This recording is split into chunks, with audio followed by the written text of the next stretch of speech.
We're on the morning break in the questioning of Mike Dell at the undercover policing inquiry. It's only a short break because the breach we had earlier, they're giving us a short break than normal. But I think he's been a very interesting witness. He has said that he can't recall much less often than many of his contemporaries. We heard quite a lot about how he wound up certain deployments. He claimed that he ended the deployment of HN77. He said he had trouble justifying a number of others. He would have shut down HN60, HN3, which is Dave Evans and Jason Bishop. He claimed he was very disappointed to discover that Robert Hastings, after he left, stayed with the ISM. He said the idea was he was going to the ISM for credibility. He then should have traveled to Palestine with them, and then afterwards, with that legend built, go into other areas. He said that he wanted more tasking from E Squad because they were because of the aftermath of 9/11. That he only wanted one left-wing undercover officer. Yeah, and with Evelyn Lubbers, what do you have to say? Yeah, you've just told everything interesting already.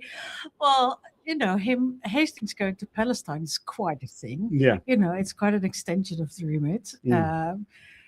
Like you would never have known what he would do there.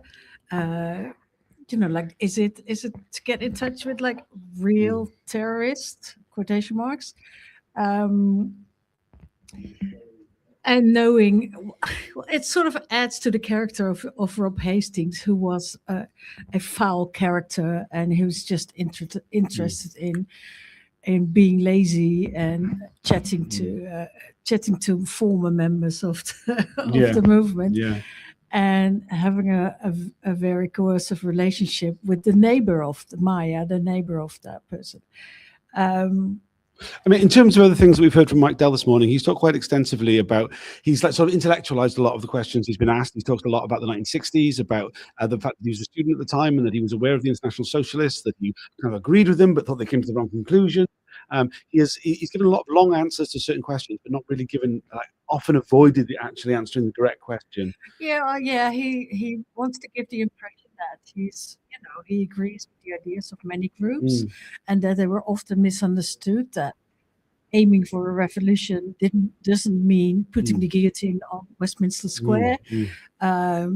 So he kind of gives the impression that he did not agree with many of the postings because they were groups that, like once you know what they're about, you don't need to keep an eye on them because you know what they're about. Which is quite a different view from, well, we haven't really heard many views from other undercovers or managers, but he seems to have an idea about things. It's difficult. He claims to have liberal ideas, kind of, but you never know whether that's in hindsight. To give a good impression here, he's pretty arrogant as well. He thinks highly of himself. He's trying to impress Meeting with his, being an academic. I mean, I think one of the most interesting things he talked about was that he said that he would have only looked to destroy one of the groups that was being infiltrated. That was No Platform. He said it was more about the idea, the notion, the concept of No Platform, because that was about shutting down other groups, so that he would have destroyed that group.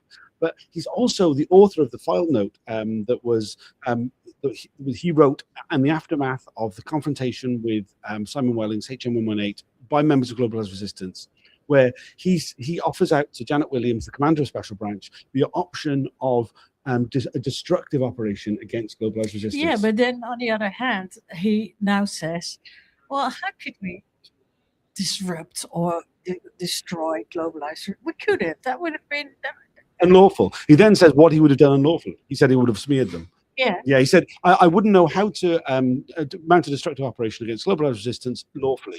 Unlawfully, I would have smeared them. Yeah, which he claimed was fantasy world. So it does make you think. Well, how much did he take a leave out of the COINTELPRO, the Americans who in the 60s and the 70s, where the FBI actively tried to undermine? I've just noticed everybody else has rushed back in. I think we're restarting. Anything else you'd like to add? No, let's go. Thanks for joining us. I'll do a long video at lunchtime. See you then. Bye for now.